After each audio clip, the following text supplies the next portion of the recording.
So it looks like March 2013 is going to go down in history here at Epic TV as the month of first descents, as I'm joined today by Sebastien de Sainte and Olov Isaksson. You've just put down a bunch of new steeps over in Switzerland. And so thanks for driving all the way out here to talk to us. Thank you. Thanks. And before we talk about the north face of the Dent Favre and the Pilatus, I had a look at your blogs and you seem to spend an awful lot of time on the hill. Is it all you do? Like, is this your full-time occupation, Seb? It's my mid-time occupation. I'm a student rest of the time, but when I have a good time, when it's good snow and super steep project, I just go. What about you? Your Facebook has you down as a student too, so. I'm a student, but a PhD student now, which means I work a lot, but I get to choose when I work. So we're going to talk about the Dent Favre, the north face. People might not know where it is, so would you care to locate it in Switzerland? So it's between Sion and Martigny, and it's very close to the ski resort of Rona. And so this face, how easily accessible it is? We can see the entry point for the traverse there. How do you get to that? It's super accessible. It's like 200 meters skin up, and that's it, and after drop in. So when you look at the map of the traverse, it looks like you're just on rocks, but then the pictures from your blog show that you're actually on snow. So can you explain that traverse to the couloir? It's long, it's exposed, it's steep, and we were not really sure about the snow, if the snow would go down or would stay. Did you need ice axes at any point? Did you have them in your hands, or? Yeah, at some points in the traverse, some points we sidestep up to keep high below the rocks in case it would slide. And then when you got to the couloir, was it what you had expected when you looked at it? Almost better. Really? What was the snow like? It was a lot of snow. There was a lot of snow in the couloir. And how steep would you say it is? The traverse the beginning is a bit steep. It's really hard to say, around maybe just 50. Okay. And after it's less steep, 45 around. And how narrow was the entry point? It's quite wide, but after at some point you have you have a moment. It's like 2 meters large, and after it's better. Yeah, just after this point. This picture makes it look like it's almost vertical. That's super tilted, I guess.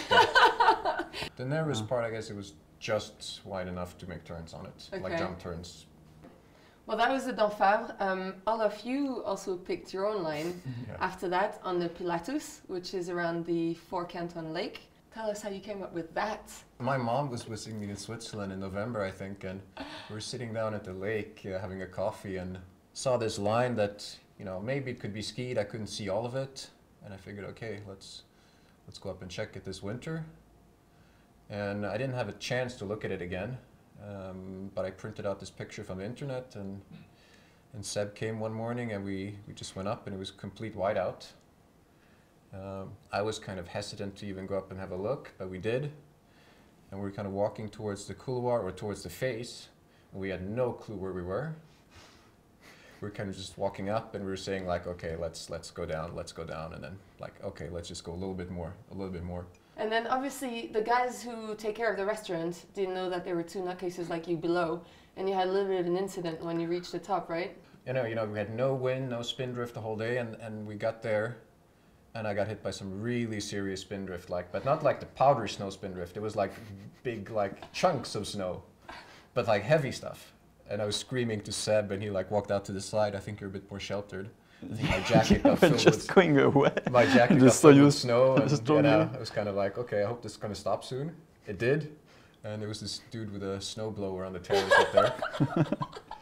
Was he quite surprised to see you emerge from the couloir? Yeah. So you had a little break, you had a hot chocolate at the top, and then you skied down. So tell me about the descent. It was not really good snow, and a bit like wind pack snow, and a bit icy at some point. At the very top, yeah. At the very top. After we had to put away the skis to do the crossing. Yeah. So you climb down, etc. And after the snow is super good. Really. My final question about this one is, was it or was it not a first descent? Because I hear there's a little bit of controversy on the internet. I have no idea. I mean... You've investigated it though, right? I asked some of my friends that are guides around there, and they don't think it's been skied before. I mean, for me, the fun thing is, you know, to go up and do first descent is to have the feeling of a first descent or first descent. And, you know, you don't know if it's going to be skiable or not. And yeah, it's not to claim it, it's to experience it, right? We still had that experience. So. Thanks so much for coming in, really appreciate it. And keep us in the loop with all your future projects. And thanks everyone for watching.